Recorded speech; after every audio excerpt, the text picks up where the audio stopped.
Politics. Neha ಹತ್ಯೆಯನ್ನೇ ಅಸ್ತ್ರವಾಗಿ ಬಳಸಿಕೊಳ್ಳುವುದಕ್ಕೆ BJP plan ಮಾಡಿದೆ. ನೇಹಾ ಹತ್ಯೆಯನ್ನ ಖಂಡಿಸಿ ಇವತ್ತು ರಾಜ್ಯಾದ್ಯಂತ ಬಿಜೆಪಿ ಹೋರಾಟಕ್ಕೆ ಪ್ಲಾನ್ ಮಾಡಿದೆ.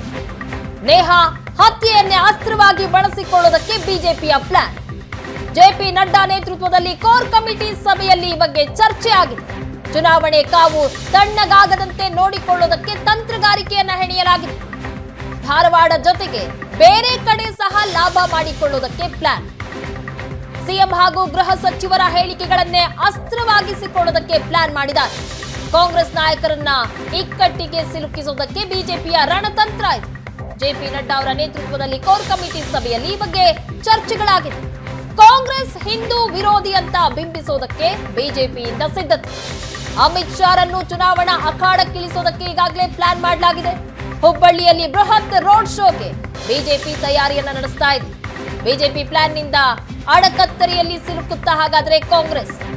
ಈಗಾಗಲೇ ನೇಹಾ ಹತ್ಯೆ ವಿಚಾರಕ್ಕೆ ಸಂಬಂಧಪಟ್ಟಂತೆ ಸಿಎಂ ಹಾಗೂ ಗೃಹ ಸಚಿವರು ನೀಡಿರುವಂತಹ ಹೇಳಿಕೆಗೆ ವ್ಯಾಪಕವಾದಂತಹ ಆಕ್ರೋಶ ಹೊರಹಾಕಲಾಯಿತು.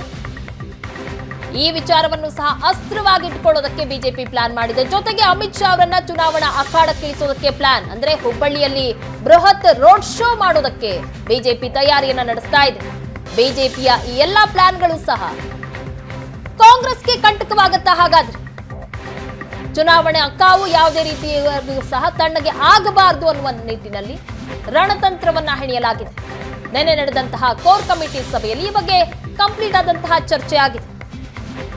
ಯಾವ ರೀತಿಯಾಗಿ ಸರ್ಕಾರವನ್ನ ಇಕ್ಕಟ್ಟಿಗೆ ಸಿಲುಕಿಸಬೇಕು ಅನ್ನೋದಕ್ಕೆ ಸಂಬಂಧಪಟ್ಟಂತೆ, ಜೊತೆಗೆ ನೇಹಾ ಹತ್ಯೆ ವಿಚಾರಕ್ಕೆ ಸಂಬಂಧಪಟ್ಟಂತೆ ಪರಮೇಶ್ವರ್ ಅವರು ಬೇಜವಾಬ್ದಾರಿ ಹೇಳಿಕೆಗಳನ್ನ ನೀಡಿದ್ದಾರೆ ಅಂತ ಆರೋಪ ಕೇಳಿ ಬರ್ತಾ ಇದೆ. ಈ ಎಲ್ಲ ವಿಚಾರವನ್ನ ಸಹ ಅಸ್ತ್ರವಾಗಿ ಮಾಡಿಕೊಳ್ಳೋದಕ್ಕೆ ಪ್ಲಾನ್ ಮಾಡಲಾಗಿದೆ ಬಿಜೆಪಿ.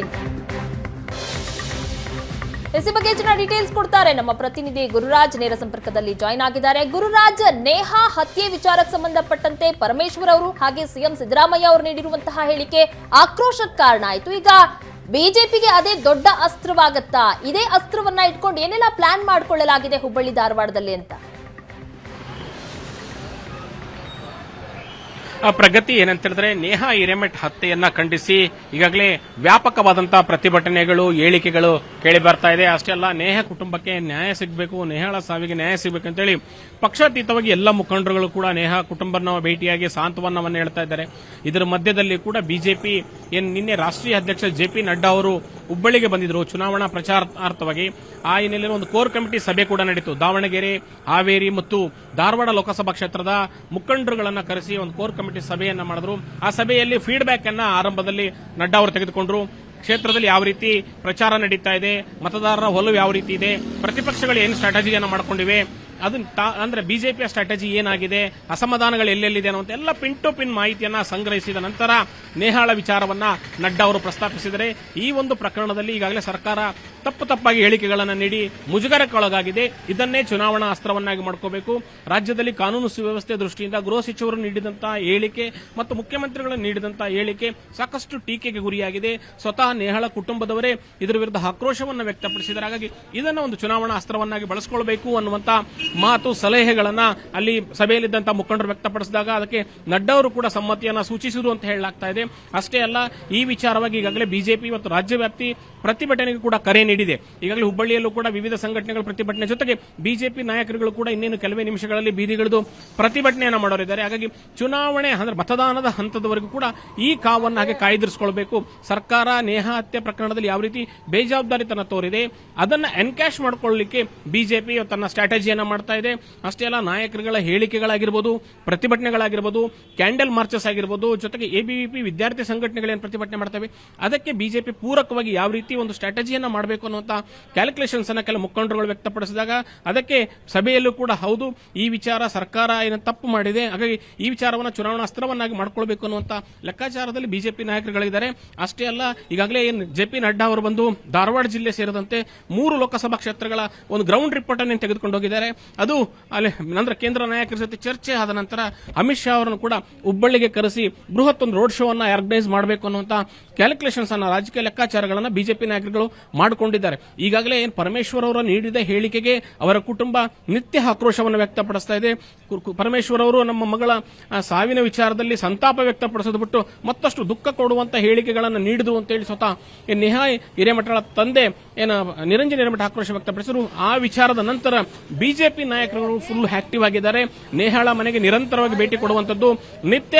ಆದರೆ ಬಿಜೆಪಿ ನಾಯಕರುಗಳು, ಮಠಾಧೀಶರುಗಳು, ಕೇಂದ್ರ ನಾಯಕರುಗಳು ಎಲ್ಲರೂ ಕೂಡ ಭೇಟಿಯಾಗುವಂತದ್ದು. ಒಂದು ವೇಳೆ ಅಮಿತ್ ಶಾ ಹುಬ್ಬಳ್ಳಿ ರೋಡ್ ಶೋಗೆ ಬಂದ್ರೆ ಅವರು ಕೂಡ ನೇಹಾ ಮನೆಗೆ ಹೋಗುವಂತ ಸಾಧ್ಯತೆಯನ್ನ ತಳ್ಳಿ ಹಾಕುವಂತಿಲ್ಲ. ಈಗಾಗಲೇ ಚುನಾವಣಾ ಹೊಸ್ತಿಲಲ್ಲಿ ಕಾಂಗ್ರೆಸ್ ಮಾಡಿಕೊಂಡಂತ ಎಡವಟ್ಟನ್ನ ಬಿಜೆಪಿ ಲಾಭ ರೂಪದಲ್ಲಿ ಮಾಡಿಕೊಳ್ಳಿಕ್ಕೆ ಹೊರಟಿದೆ. ಅಷ್ಟೇ ಅಲ್ಲ, ನೇಹಾಳ ಪ್ರಕರಣದ ನಂತರ ಸಾಮಾಜಿಕ ಜಾಲತಾಣದಲ್ಲಾಗಿರ್ಬೋದು, ಸಾರ್ವಜನಿಕ ವಲಯದಲ್ಲಾಗಿರ್ಬೋದು ಈ ಈನ ಕೃತ್ಯದ ಬಗ್ಗೆ ವ್ಯಾಪಕವಾದಂತಹ ಟೀಕೆ, ಸರ್ಕಾರದ ಬಗ್ಗೆ ವ್ಯಾಪಕವಾದಂತಹ ಟೀಕೆ ವ್ಯಕ್ತವಾಗ್ತಾ ಇದೆ. ಹಾಗಾಗಿ ಇದನ್ನ ಆ ಒಂದು ಕಾವನ್ನ ಚುನಾವಣಾ ಮತದಾನದವರೆಗೂ ಕಾಪಾಡಿಕೊಳ್ಳಬೇಕು. ಮೊದಲ ಹಂತದ ಮತದಾನ ನಡೆಯುವಂತ ಏನು ಕರ್ನಾಟಕದ ಒಂದಷ್ಟು ಏನು ಲೋಕಸಭಾ ಕ್ಷೇತ್ರಗಳಿದೆ, ಅಲ್ಲಿ ನೇಹಾಳ ಕೊಲೆ ಪ್ರಕರಣ ಸಾಕಷ್ಟು ಇಂಪ್ಯಾಕ್ಟ್ ಮಾಡಬಹುದು ಅನ್ನುವಂತ ಕ್ಯಾಲ್ಕುಲೇಷನ್ಸ್ ಇದೆ. ಆದರೆ ಏನು ಎರಡನೇ ಹಂತದಲ್ಲಿ ಸುಮಾರು ಮೇ 7ನೇ ತಾರೀಕು ನಡೆಯುವಂತಹ ಮತದಾನದವರೆಗೂ ಕೂಡ ಆ ಕಾವು ಉಳಿದುಕೊಳ್ಳುತ್ತಾ ಅನ್ನುವಂತ ಲೆಕ್ಕಾಚಾರಗಳನ್ನು ಸ್ಥಳೀಯ ಬಿಜೆಪಿ ಮುಖಂಡರುಗಳು ಮಾಡ್ತಾ ಇದ್ದಾರೆ. ಹಾಗಾಗಿ ಪ್ರತಿಭಟನೆಗಳು ಏನೆಲ್ಲ ಕಾರ್ಯಕ್ರಮಗಳನ್ನು ರೂಪಿಸಬೇಕು, ಸರ್ಕಾರವನ್ನು ಮತ್ತಷ್ಟು ಹಿಕ್ಕಟ್ಟಿಗೆ ಸಿಲುಕಿಸಿ ಇಲ್ಲಿ ಸರ್ಕಾರ ಮಾಡಿರುವಂತಹ ತಪ್ಪುಗಳನ್ನು ಸಾರ್ವಜನಿಕರ ಮುಂದಿಟ್ಟು ಆ ಮೂಲಕ ರಾಜಕೀಯವಾಗಿ ಒಂದಷ್ಟು ಲಾಭವನ್ನು ಮಾಡಿಕೊಳ್ಬೇಕಂತ ಹೇಳಿ ಬಿಜೆಪಿ ಸ್ಟ್ರಾಟಜಿಯನ್ನು ಮಾಡ್ಕೊಳ್ತಾ ಇದೆ. ಪ್ರಗತಿ. ಥ್ಯಾಂಕ್ ಯು ಗುರುರಾಜ್, ನಿಮ್ಮೆಲ್ಲ ಡೀಟೇಲ್ಸ್ಗಾಗಿ. ಕಾರ್ಪೊರೇಟರ್ ಪುತ್ರಿ ನೇಹಾ ಹತ್ಯೆ ಪ್ರಕರಣದಲ್ಲಿ ರಾಜಕೀಯ ಮುಂದುವರೆದಿದೆ. ನೇಹಾ ಕೊಲೆ ಕೇಸ್ನಲ್ಲಿ ರಾಜಕೀಯ ಮಾಡಬಾರದು, ಕಾನೂನು ಎಲ್ರಿಗೂ ಒಂದೇ ಅಂತ ಪರಮೇಶ್ವರ್ ಹೇಳಿಕೆ ಕೊಟ್ಟಿದ್ದಾರೆ. ಮುಸ್ಲಿಂ ಆಗಿದ್ದಕ್ಕೆ ಕಾಂಗ್ರೆಸ್ ಆರೋಪಿ ಪರ ಇದೆ ಅಂತಾರೆ.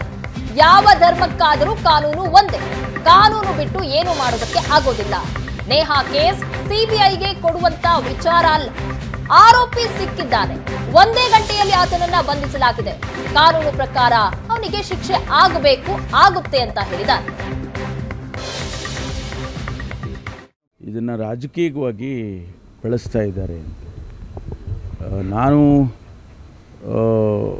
ಅದಕ್ಕಾಗಿ ನಾವು ಯಾವುದು ಹೆಚ್ಚು ಪ್ರತಿಕ್ರಿಯೆಗಳನ್ನು ಮಾಡೋಕ್ಕೆ ಹೋಗಿಲ್ಲ. ಅವರು ನನ್ನ ಮೇಲೆ, ಮುಖ್ಯಮಂತ್ರಿಗಳ ಮೇಲೆ ಎಲ್ಲ ಇಲ್ಲ ಸಲ್ಲದ ಟೀಕೆಗಳನ್ನೆಲ್ಲ ಮಾಡಿದ್ದಾರೆ. ಸಂತೋಷ, ಅವರು ಮಾಡೋದಕ್ಕೆ ನಮ್ಮದೇನು ತಕರಾರಿಲ್ಲ. ಆದರೆ ಕಾನೂನು ಈ ದೇಶದಲ್ಲಿ ಎಲ್ಲರಿಗೂ ಒಂದೇ.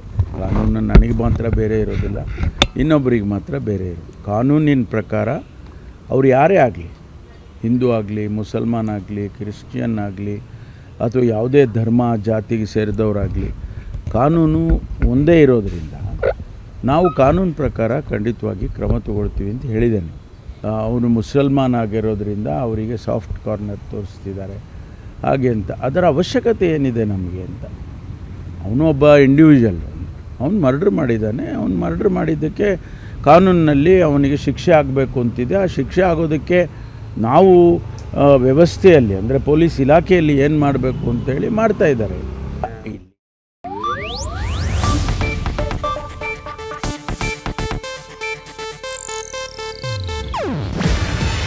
ಇದು ಏಷ್ಯಾನೆಟ್ ನ್ಯೂಸ್ ನೆಟ್ವರ್ಕ್ ಪ್ರಸ್ತುತಿ. ನೀವು ನೋಡ್ತಿದ್ದೀರಾ ಏಷ್ಯಾನೆಟ್ ಸುವರ್ಣ ನ್ಯೂಸ್.